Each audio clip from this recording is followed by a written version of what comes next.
everybody. Dark Ozarks. We're in Joplin. Yes, we are. Josh Heston. Lisa Martin. And not in just any location in Joplin. No, the very historic, very beautiful, the Olivia. Yes. Which is in the process of being redone. Yes, it is. We had the privilege of visiting and going through it. Yeah.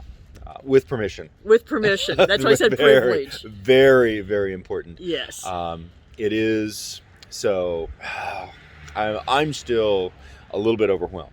It is. Well, for one thing, it's just an amazing building. It is. And amazing history. But a little over a year ago, there was a fire on the upper floor. And so they've done so much work, and it's amazing to see what's been done so far. It really is. And to go in, walking in, and seeing this turn of the century, even just the turn of the century foyer. Oh, yes. Dedicated or inspired actually by Pompeii. Yes, the Pompeian style they called it. And a little bit Gothic in that the motif has a lot of spider webs and spiders. So, and speaking of Gothic, there are certainly some haunted tales associated with this building. Yes, there are. Particularly Marvin Reynolds, who was a young man who worked here in 1908 and unfortunately died in a very tragic explosion in the basement. Yes. And we went down there. Yes. I got to see that. Now I've heard many of these stories. Yeah. Quick plug on some of your work. You've documented a lot of this. Yeah. And written about it. And in what book was that? Haunted Joplin. Mm-hmm. That would be appropriate.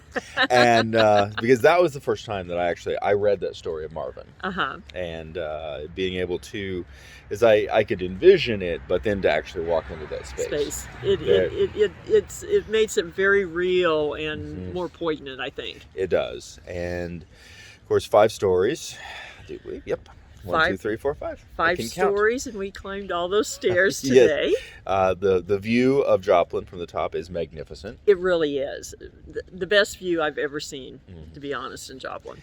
And what inspired the building, the structure, this construction of this building? Arthur Bindolari was a young mining engineer who came down from Canada, went to work for several of the large companies here, and in 5 years amassed enough money to pay cash to build this in 1906 for $150,000, which I'm not sure what it translates to today's dollars, but a lot. Pre-inflation, $150,000 is a lot of money. Yes. And he did it upright. It's such a beautiful structure. It really is. Imported Italian marble. All of the fireplaces and mantels were unique and different. A lot of different floor plans. Just immaculate and exquisite wood, etc. That just very opulent for the day. Multiple fireplaces, multiple staircases. We got to walk up several of those. Yes. And walk down several of those. Yes. Working 1906, working elevators. Yes, elevator. All the lights in the building were natural gas.